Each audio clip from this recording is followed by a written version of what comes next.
Welcome back to the Deep Dive. This is the show where we grab a whole stack of sources and really try to pull out the best bits, helping you get informed fast.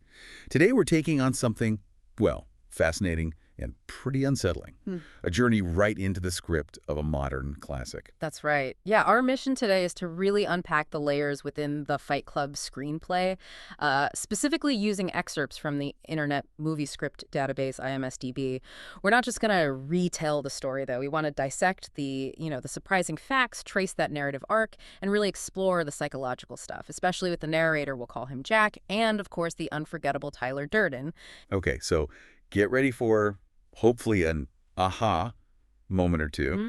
We're guiding you through Jack's fall, really, from that mundane corporate life into, well, chaos, violence, and this really profound, if disturbing, self-discovery. By the end of this, you should really get the whole genesis of Fight Club, Project Mayhem, and that super complex, almost symbiotic relationship between Jack and Tyler, and maybe what it says about us. So the script, it just grabs you immediately, doesn't it? Because it throws us right in media res into the thick of it. Yeah, I Where get it. suddenly, on this top floor high rise, Jack and Tyler's got a gun, like right in Jack's mouth. Mm-hmm. And he calls it Ground Zero. They're watching 10 buildings, all wrapped in blasting gelatin, about to go down in 2 minutes. It's intense. And Jack's inner voice immediately connects this whole theater of mass destruction to Marla Singer. It's such a jolt right from the start. Oh, absolutely. And that disorientation, it feels so intentional. Starting at the end like that, it sets this chaotic, almost apocalyptic tone. Makes you question everything before you even know what's happening. Then it pulls back. Takes us to Jack's life before all this madness. We hear about the insomnia, right? 6 months of it. Yeah, where he says, nothing is real, everything is far away, Yeah. everything is a copy of a copy of a copy. That feeling of complete detachment. Such a powerful line. It perfectly captures that sense of unreality. And his job, the corporate job, it just feeds right into that, doesn't it? The recall coordinator thing. Oh, definitely. The script lays out that chilling formula. Vehicles times failure rate times settlement cost. Uh-huh. The cynical math. Yeah, if X is less than a recall cost, forget it. No recall. It's so stark, reducing everything to just dollars and cents. And you feel his pain when he mentions his boss needing that grande latte enema. The whole environment just seems designed to crush your spirit. Precisely. And that emptiness, that corporate grind, it ties directly into Jack's consumerism, right? The script really nails this. His IKEA nesting instinct. Oh yeah, the obsession with stuff. The yin-yang coffee table, the specific armchair. Mm-hmm. The green stripe pattern, it's so specific. It is. And that line, we used to read pornography, now it was the Horcho collection. Wow. It hits hard, doesn't it? It's not just about furniture. It's how identity itself gets wrapped up in what we buy. Our stuff becomes this, fragile substitute for who we are. So trying to escape all this, this existential dread, he ends up in support groups after his doctor just blows him off. Right, the doctor basically says, you want pain, go see the guys with testicular cancer, almost sarcastically. And wouldn't you know it, that's exactly what he does. And bam, he meets Bob, this moose of a man, as the script says, with the bitch tits from hormone therapy. And what's really striking and kind of disturbing is the freedom Jack finds there. Sobbing into Bob's chest. That's the only way he can sleep. He says, babies don't sleep this well. It's such a strange form of release, and it becomes an addiction. Totally. He starts hitting all the groups, blood parasites, tuberculosis. It's like this weird vacation from his own life, built on other people's suffering. But this whole fragile setup, this fake peace he's found, it just gets shattered when Marla Singer shows up. Oh, Marla. Yeah. She just walks into the testicular cancer group, bold as brass. This is cancer, right? Yeah. Disruptive. And Jack instantly hates her, sees her as a liar, a tourist, because she's doing exactly what he's doing. She's his mirror. And the effect is immediate, right? I couldn't cry, so once again, I could not sleep. His coping mechanism is just gone. Yeah. Broken. That's such a crucial moment. He Yeah. thinks about confronting her, Marla, you liar, get out. But their actual meeting is way more Yeah. sharp, witty almost. Right. They just call each other out, fakers. Mm. And Marla's reason is so blunt. It's cheaper than a movie, and there's free coffee. It just perfectly highlights how even suffering, or the performance of it, gets commodified. And Jack's reason is just as revealing, isn't it? He says, when people think you're dying, they really listen. Instead of just waiting for their turn to speak, yeah. It's a brutal insight into human connection, or the lack of it. So this shared lie, this kind of twisted understanding, it actually creates a weird sort of bond. They start negotiating the groups, dividing up the diseases like trading cards. Yeah, you take brain parasites, I'll take ascending bowel cancer. It's bizarre. And Marla, she just cuts through all his personas, scribbles her number on his hand, and asks, "Who are you?" "Cornelius, Mr. Taylor, Dr. Zayas." She sees right through him. And this whole unstable world Jack's built is just ripe for Tyler Durden to walk in and blow it all up. Jack's life at this point is constant motion, isn't it? Airports, O'Hare, SeaTac. This is your life, and it's ending 1 minute at a time. That line just hangs there. It's pure existential dread. And it feeds right into his single-serving idea. Single-serving sugar, cream. Yeah. It perfectly captures how disposable everything feels to him before Tyler. And where does he meet him? On a plane. Perfect. Of course. And Tyler just starts talking about making napalm, like casually, with orange juice or kitty litter. Yeah, and the oxygen mask theory. Oxygen gets you high. Suddenly we become euphoric and docile. It's immediately clear Tyler sees the world completely differently. He's like an anarchist of the everyday. Totally. And his job, a soap maker. The Paper Street Soap Company. It sounds so mundane. But then he drops that line about adding nitric acid, getting nitroglycerin. With enough soap, one could blow up the world. It's that chilling mix of ordinary and destructive. Right, and he just cuts through Jack's defenses with lines like, "How's that working out for you, being clever?" Oof, yeah. And then comes the catalyst, the thing that literally blows up Jack's old life. Yeah. His condo exploding. After the vibrating luggage incident at the airport. Oh, yeah, the dildo, that security guy revealing it. It's darkly funny. It is, but then boom. His condo, his filing cabinet for widows and young professionals gone. Police find homemade dynamite, Freon on the lock. So Jack's forced to call his only friend, Tyler, who naturally has this weird phone thing. I star 69 you, I never pick up my phone. Classic Tyler. This whole sequence is like a forced erasure of Jack's past. It makes him hit bottom. Which leads them to Lou's Cavern. And Tyler lays out his philosophy. The things you own, they end up owning you. And they laugh about being delivered from Swedish furniture, Martha Stewart, bullshit colors. Oh. It connects right back to Jack's IKEA prism. And then the challenge. I want you to hit me as hard as you can. Asking, how much can you really know about yourself if you've never been in a fight? It's this primal call, rejecting modern softness, I guess. The first fight's aftermath is described as strange, but a good strange. It's like this raw release. Then they talk about fighting your boss or your father, Tyler's line. A generation of men raised by women. I'm wondering if another woman is the answer we really need. Yeah, it's not just about punching. It's digging into modern masculinity, setting the stage for what Fight Club becomes, that raw, cathartic escape. Tyler's night jobs are fascinating, too. They aren't just random details, are they? No, not at all. They're like these little acts of subversive performance art, the projectionist thing, splicing single frames of porn into family movies. Yeah, nice big cock. For 1/48th of a second. Right, and the banquet waiter job, pissing in soup, farting on meringue. He calls himself the guerrilla terrorist of the food service industry. It's small-scale rebellion against the system. So they end up in this dump, the Paper Street house. No real amenities, just thousands of magazines. Their week is Ozzie and Harriet. But what starts small just explodes, doesn't it? Jack notices every Wednesday night, we were finding out more and more that we were not alone. His bruised face at work becomes like a badge of honor. He's thinking, you can swallow a pint of blood before you get sick. And screw Walter. His candy ass wouldn't last a second Wednesday night. It's a complete flip of his old self. And as it grows, Tyler lays down the law. The 8 rules. Ah, yes. The first rule of Fight Club is you don't talk about Fight Club. The second rule of Fight Club is you don't talk about Fight Club. Iconic. Absolutely. And the others, no shirts, no shoes, only 2 guys to a fight, and that crucial initiation. If this is your first night, you have to fight. These rules create the secrecy, the cult-like feel. The script really emphasizes how transformative it is. Who you were in Fight Club is not who you were in the rest of the world. You weren't alive anywhere like you were there. After Fight Club, everything else in your life gets the volume turned down. You can deal with anything.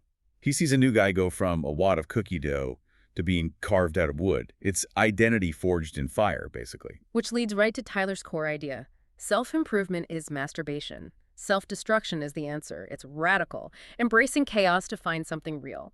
After fighting, they felt saved. Which brings us to the Liburn. Oh, God, yeah. That scene. Brutal. Making soap from human fat. Society's richest asses and thighs from a liposuction clinic. Lye is the crucial ingredient. And Tyler's weird history lesson. The first soap was made from the ashes of heroes. Like the first monkey shot into space. Ooh. It's bizarre. Then he does it, the lie kiss on Jack's hand, forcing him to face the pain. Come back to the pain. Don't shut this out. This is the greatest moment of your life. It's a forced awakening, isn't it? And then the whole rant about fathers being models for God and if they bailed. What does that tell us about God? No. You have to consider the possibility that God doesn't like you. We are God's unwanted children. It's a scathing rejection of everything. Fuck damnation, fuck redemption. Yeah. It's like this visceral baptism into pure nihilism almost. Yeah. The ultimate lesson. You have to know that someday you're going to die. Until you know that, you will be useless. Jack gets his scar, a permanent mark. And what do they do next? They sell the soap back to department stores, selling rich women their own fat asses back to them. The ultimate cynical loop. It's darkly brilliant. And this new confidence or craziness translates directly to Jack's job. He confronts his boss about the Fight Club rules on the copier and then beats himself up to make it look like the boss assaulted him. Gets himself fired with 6-month severance and flight coupons. I am now officially self-employed. He's completely broken free from the system, using his own absurdity against it. But then things shift again. Marla comes back into the picture. That desperate phone call after taking Xanax. Right. And the script heavily implies, a sexual relationship between her and Tyler. Marla's line, I want to have your abortion. Yeah, and Jack's reaction is pure jealousy. I am Jack's raging bile duct. You feel it. But Tyler lays down that rule, don't ever talk to her about me. Ever. Very controlling. And this is where things really escalate. Fight Club morphs into Project Mayhem. Bob, of all people, tells Jack that Tyler Durden is the founder, and the clubs are spreading like franchises. Jack initially sees it as their gift to the world, but then Tyler gives that speech in Lou's basement. It's powerful stuff. Oh, yeah. I see in Fight Club the strongest and smartest men, an entire generation pumping gas and waiting tables, slaves with white collars. Advertisements have them chasing cars and clothes, working jobs they hate so they can buy shit they don't need. We are the middle children of history. No Great War, no Great Depression. The Great War is a spiritual war. The Great Depression is our lives. We were raised by television to believe we'd be millionaires and movie gods and rock stars, but we won't. And we're very, very pissed off. It perfectly channels that generational anger. Then he lets Lou beat him senseless just to intimidate him. Covers him in blood. You don't know where I've been. We need this place. Chilling. And the first rule of Project Mayhem. You do not ask questions. That's a huge shift from Fight Club. From rebellion to just obedience. Yeah, definitely. And the homework. Start a fight with a total stranger and you're going to lose. It's about ego death and forced humility. Project Mayhem's activities just spiral, don't they? Disinformation, like those fake EPA billboards about motor oil. Mischief reversing exit spikes, slashing tires, blowing up satellite dishes, arson filling computer monitors with gasoline. And the Raymond K. Hessel incident, that's deeply disturbing. Holding the clerk at gunpoint, yeah. Not to rob him, but to force him to pursue his dream of being a vet. Tomorrow will be the most beautiful day of Raymond K. Hessel's life. It's like violent self-help. Twisted.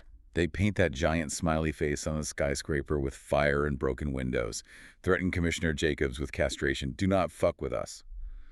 It's gone way beyond fighting. And Jack himself is getting more violent. That brutal beating of Angel Face. His thoughts are terrifying, wanting to kill pandas, smother beaches. Tyler even calls him out. Where did you go, psycho boy? But Jack's also being sidelined, isn't he?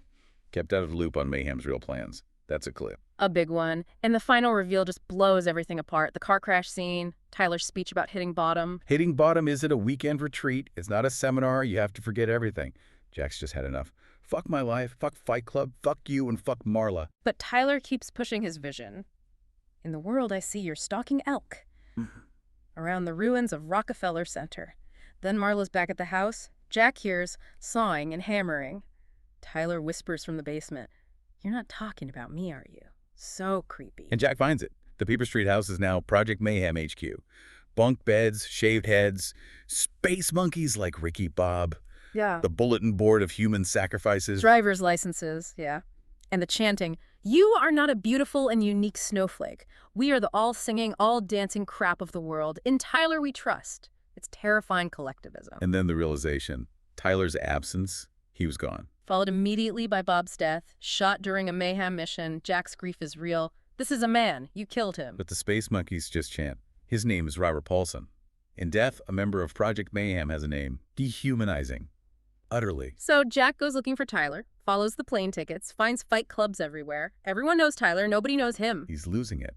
Am I asleep? Have I slept? I'm not sure if Tyler's my bad dream or if I'm Tyler's. And the bartender confirms it, shows the lie scar, calls him Mr. Durden, sir. Tyler Durden.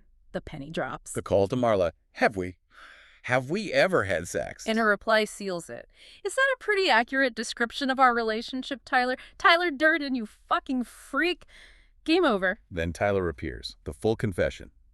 You and I happen to share the same body. Explains how he acts when Jack sleeps. Night jobs while you were sleeping. I go places without you. Jack tries to deny it, points to witnesses. Tyler just dismisses them. Lunatics. Even does that creepy technical denial about sleeping with Marla. Jack just faints, completely breaks. He wakes up alone, knows it's true, checks the phone bill calls made by him to the target buildings, finds the Project Mayhem files. His attempt to save Marla is heartbreaking. Gives her money, forces her onto a bus, tries not to watch her leave. But it's too late. The space monkeys grab her. Her last words to him, "You were the worst thing that ever happened to me. Ouch." So Jack goes to the police. Tries to confess everything. Project Mayhem, Bob's body, the bombs, the philosophy. You are not your job. And the ultimate betrayal. The cops are space monkeys. They try to castrate him, quoting Tyler's rule. He escapes, gun in hand, running in his boxers. Desperate. Which brings us back full circle. The bomb site, the 1888 building. Jack finds the bomb. Tyler's there, totally calm. Everything's proceeding exactly as planned. Jack tries to defuse it.